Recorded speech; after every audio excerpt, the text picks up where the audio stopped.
welcome back to Oven Mitts Without Any Ticks. Now we are back in the kitchen again. You'll notice some of these videos I'm wearing the same clothes because I'm doing lots of baking and cooking in the same days, just breaking up into different videos. Now, I've just made myself a cup of coffee, and if I don't drink it, it'll go cold. So you may have noticed in a video you've seen before, if you've seen the chilli, I use my own tomato sauce, like tomato-based sauce. I say it's my own. I did sort of pilfer it from a TV chef, and I've sort of tweaked it a little bit to suit. Now, I don't eat a lot of vegetables. I eat pretty much peas and carrots, and that is it. Anything else, put it on the plate, it's going in the dog, if the dog eats it. So this sauce I do actually eat because you can't really taste the vegetables in it. So it's a great way to get vegetables into your kids if they don't eat them. And just don't tell them what's in it, just say it's a special sauce made just for them, and they'll eat it. Our grandkids do, no problem. So it's very, very simple to make, very easy to make. So you need quite a big stock pot for this. Either that or you need just half the mixture, or sort of do it in bits and bobs. So you want about half of a butternut squash. Now what I do is I just buy butternut squash chunks already cut up. I use half a bag in one mix and half a bag in another. So chuck them in. I do put a little bit of water in the base as well, just to kind of stop it from sticking to the bottom of the pan. I do use diced onions, so you want approximately 2 onions worth, or between 1 and 2 onions.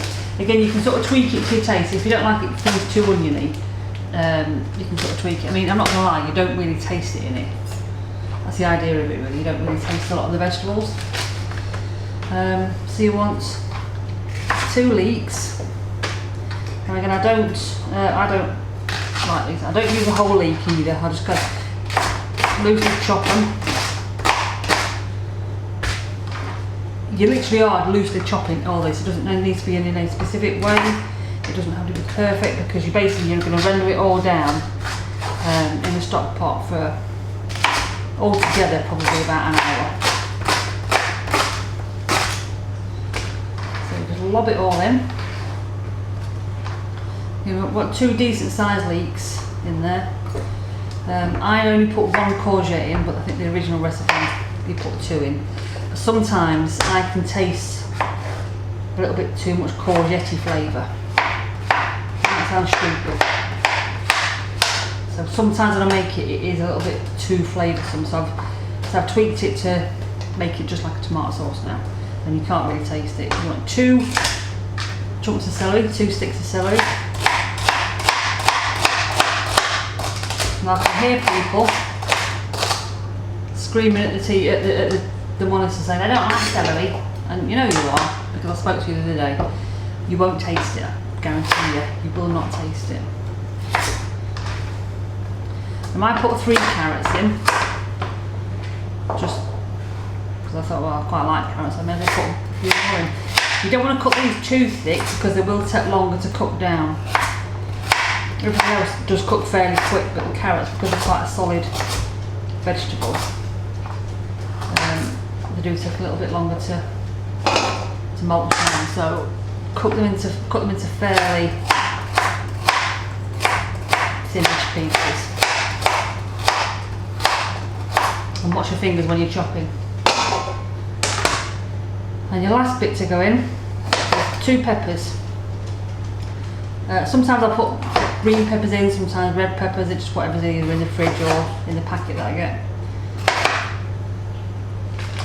Again, just chop these in half, stick them in because they will melt down to nothing. So once all your vegetables are in, simply put it on the hob, get it to boiling, and then turn it down to a low simmer for probably about 25 minutes. And you're looking for all the vegetables to be quite soft. If they're not all soft, don't worry, because they are going to be cooked for a little bit longer still. But just for this first section, stick them all in for about 25 minutes. At this stage I also put about a tablespoon of, maybe 2 tablespoons of oregano, or oregano as you want to call it. So about a tablespoon and a half to be fair. Put it in, The original recipe as well does put garlic in this base. Now I don't put garlic in a lot of things anyway, but I certainly wouldn't put it in this because you can use it for a chilli base, you can use it as a shepherd's pie base if you want, a pasta bolognese base, anything you can curry base, anything that's got like a tomato based sauce in it, or if it uses tinned tomatoes, you can use this as a substitute. And say it gets more vegetables into your kids, more nutrients, they don't realise it, or even into yourselves and your partners. But no, I don't put garlic in because if there's any dish that does actually require garlic, I will put it in while I'm cooking it after I've used and cooked this. So part of the actual recipe, not this recipe. So we'll put this on to cook and we'll come back when it's all mulched down. So this is now cooked. You can see the vegetables are quite mulched down to quite a soft consistency. To this we're going to add 4 tins of peeled plum tomatoes. Now you can use chopped tomatoes, however I used to use chopped tomatoes and I just found them a little bit too watery for this, and it didn't have a massive tomatoey flavour, so I switched to using plum tomatoes. Now given I don't actually like plum tomatoes, I think they're horrible, but they do work really well in this recipe and they give it a nice tomatoey flavour. So we put 4 tins of this in, and then we put 2 tins of water into it. So you can use the water to flush out all your excess tomato juice in the tins. And then once we've done that, back onto the boil for about maybe 20 minutes, half an hour. And that is it, essentially. So I'll give these a rinse out and add them to that. So what I tend to do is I put half a tin of water in all 4 tins and then just rinse it through. And don't forget to recycle your tins.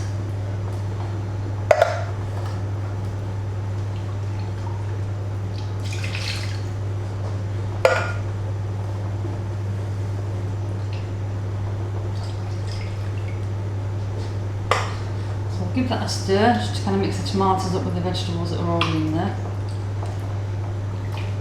Put it back on the hob, on a low heat because you don't want it to burn, like I have done in the past. So no need for you to tell people, Neil, because I've already told them. So that's what it kind of looks like, if you can see that. It kind of looks it looks a bit like a stew at the minute, vegetable stew. But by the time we're finished, it won't. So back on the heat, half an hour or so. And then what I tend to do is I will leave it overnight for the flavours to kind of infuse together, and then we'll come back to it tomorrow and we'll finish it off tomorrow. So stay tuned. So we've got our sauce mix from yesterday. You can see it's quite thick. It's all looking very tomatoey, which is what we want. So all I'm going to do now is use a stick blender, blend it up into a fine sauce. I mean, you can leave it chunky if you like it fairly chunky. I don't, because if it's chunky I can taste the veg and I can see it and I ain't going to eat it.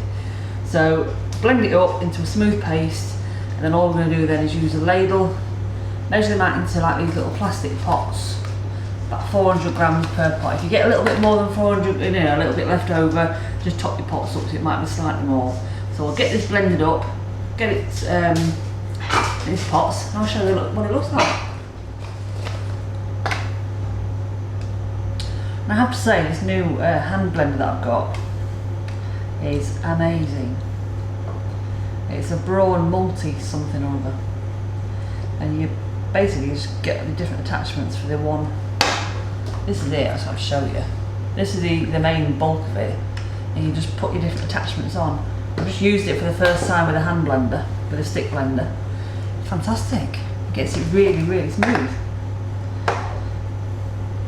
So that in itself was a good purchase. I'll put links below to anything that I think is really good for gadget wise, for you to have a look at. And so all we're doing is just measuring out, easy peasy.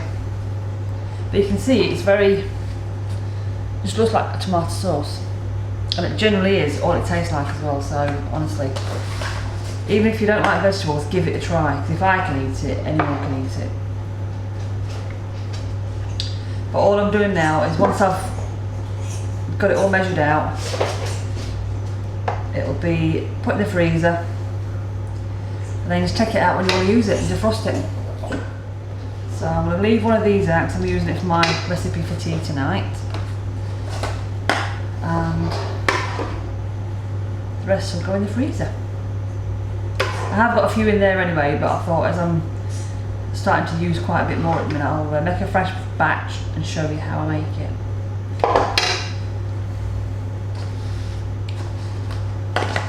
There's not a massive amount left now, but I might just squeeze one more.